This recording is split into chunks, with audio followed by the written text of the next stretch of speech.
ready for Super Streets Racing, presented by our friends at Taylor Waste Services and Old School Video Games and more. All the Super Streets fire off 2 by 2, coming through turns 1 and 2. A little bit of a stumble for Gaeta in the bottom lane. He's going to cough up the third spot there off turn number 2. It's Dale Nichols shooting by on the outside position. Looks like Josh Perry is trying to do the same. Problems early for the 21 of Gaeta, who now slots back in line. But the battle is on up front. Two former champs going at it. The two leaders bounce off of one another in turn number 4. We're talking about Gordon Weeks and Landon Abbott. Weeks will take command of the race. Abbott's going to give him the bump potentially over in turn number 3. They are very close quarter racing coming off of turn number 4. Abbott is there. I think he's waiting for him to make one slip. And we got a battle for third spot. The 8 will go around after he and the 28 get together over in turns 1 and 2. That sent Dale Nichols around. Dale Nichols is on the inside of the 28 of Jacob Wood. That's where they bounce off of one another in turns 1 and 2. The 21 of Sammy Gaeta got on the binders to avoid hitting the 8, but unfortunately it was a little bit too late. That car made contact after the 8 was already slowed. As we slow it down here on the replay there, you see the big bounce off of one another. The 28 sideways, the 8's completely sideways, and now he's turned as the 21 drove it in there. Will that happen again tonight? We're going to see as we go back. Green flag racing. The outside lane went a little bit too soon. NASCAR will post car number 70. He will have to take a ride down pit lane for a jump of the restart. So Adam, that's unfortunate for Carter. And actually he'll get it back as they get together over in turns 3 and 4. And very interesting here as Landon Abbott goes back to the point. I thought he was going to have to do a drive-through penalty. NASCAR just wanted them to give the spot back, and they did excuse him now as Abbott will lead down the backstretch. But now Gordon Weeks seems to like that high lane. He's running that second lane, Brian. It seems to work for him because that 20 car is turning some quick lap times. If you're a Sean Calloway fan, we had so much action we could not document that he was posted. The car was having a lot of smoke come from under it, so he had to park his car on lap number 22. Tough break for Sean Calloway from Virginia Beach. We talked about trying to reload in there, left side of your frame. That's the reason Sean Calloway was posted and had to come to the pits. NASCAR was not happy with all that smoke coming from that car, and they wanted him in the pits. Big time battles for the third spot. Gordon Weeks and Jacob Wood. Wood came back to try to make another run on car number 20. He did it a lap or so ago. They almost had big time problems. Thankfully, they did not wad them up. They're able to continue on now with just 3 laps remaining in this race. That's right, just 3 to go. Jacob Wood, if he wants to get by Gordon Weeks, he's got to make quick work of it, and he's got to do it right now. He'll try. Coming off of turn number 2, they have pulled away by about 2 car lengths. Over 5th place is Tommy Smith. As we come off of turn number 4, look at the 20s back in completely sideways. And now Jacob Wood is there. Drives it back in deep. Both drivers respecting each other, giving each other enough room to negotiate the corners. But Gordon Weeks using the high line to his advantage. He has more racetrack to work with as they go by the 4 of Jared Satterley and take the white flag. One more lap. All of this happening behind race leader Landon Abbott. Abbott's coming off of turn 2. This is the battle for third. Down the backstretch over in turns 3 and 4. Here he comes for the final time through turn number 4. And for the 4th time this year in 2nd week in a row, Landon Abbott will win at Langley Speedway. We're side by side at the line for third spot. It is very close to call. We'll wait for NASCAR to make that decision. Who is going to win tonight? We are going to find out. The green flag has been unfurled on the 18th race this year.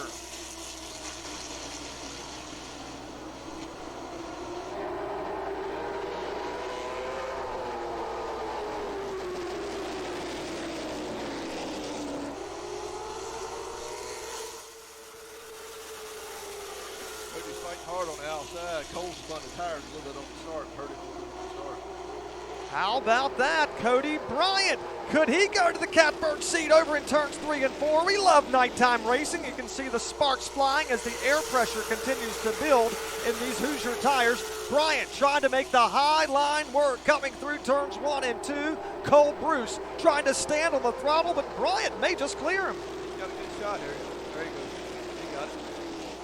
Cody Bryant, Adam, goes to the point. Absolutely not. Most racers don't. Whoa, contact between Cody Bryant and Chris Horton. They make more contact. Bryant gets by but the 42 of Chris Horton washed up the racetrack. We saw parts of the car fly off. Them entering turn one. I saw a puff of smoke there for a brief moment as Marcus Whoa! sideways off the corner. Big slide for the 55. Cuts down in front of Donovan. There might be a problem with the 55. The final 0.4 of a mile to go for the Clubtails Toyota driver Cole Bruce. Started this race on the pole position, lost the lead for a few laps, but he took it back, coming out of turn number 4 for the second straight week in a row, and the third time this year, Cole Bruce will win the late model stock car race at Langley Speedway. Here comes Mark Wirtz one more time for Donovan Edwards to take the 7th spot. Coming out of turn number 4, Donovan's not going to be able to do it. We're getting ready to find out. Tighten the belts. The tough trucks are ready to go green, and we're ready for truck racing here at Langley Speedway. 2 by 2, all the way back through the field. But on the break, it's going to be Chris McAvoy. Following his tire tracks is the 57 of Chris Bechtel, and we're side by side for 3rd in turn 3. Not the greatest start from Bill Wallace there. He struggled getting going in the top lane as he loses 2nd spot. Now he's going to lose 3rd. Here comes Chase McAdams for position, as well as the number 65. That's Shannon Lester. Oh, we got problems in turns 1 and 2. Bill Wallace, they stack up. 4 trucks knotted up there, and again, more contact now as the 34 of Avery Farrell could not get on the binders. Together, it looked like they had the whole racetrack blocked, almost had nowhere for anybody to go. Paige Kane, Mason Jurdes, Avery Farrell, and others got on the brakes as hard as they could. I think Avery just got on the brakes a little bit too late, made slight contact with the front end, but everybody has rolled away from the incident, so that's good news for those competitors, and now we're under caution with 3 laps in the books. Terry, take us through what you're seeing.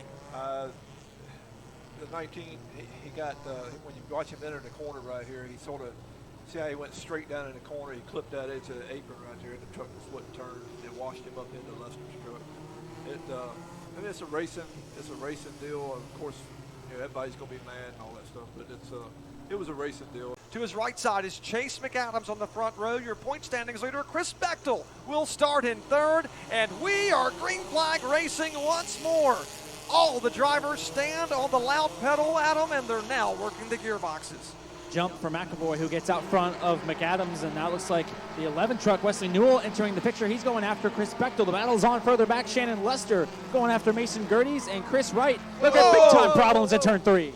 How about that? The 91 involved in this one, I believe, Chris Alexander, with Shannon Lester also catching a piece of this as well, as Lester was trying to come back towards the front. Racing a replay over in turns 3 and 4. Looks like contact is made from Shannon Lester into the back of the 91 of Chris Alexander. Not sure if Alexander slowed or what, but nevertheless, those 2 trucks get together as the 91 was already sideways, the 65. Ready to go back, truck racing, and indeed, Jeff Swanson, the chief starter, he waves the green flag. That'll send the entire field with the freight train back to turns 1 and 2.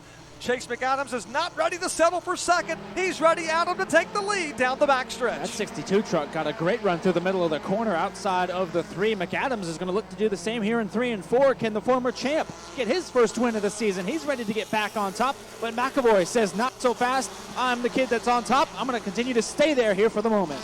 Terry, I think Chase McAdams, we know he knows how to get around this speedway. 3 championships, multiple wins. It's got to be frustrating. He's yet to win this year. He does not want to see the year go by without a W. Yeah, I mean, he got back, crossover move, he got back under.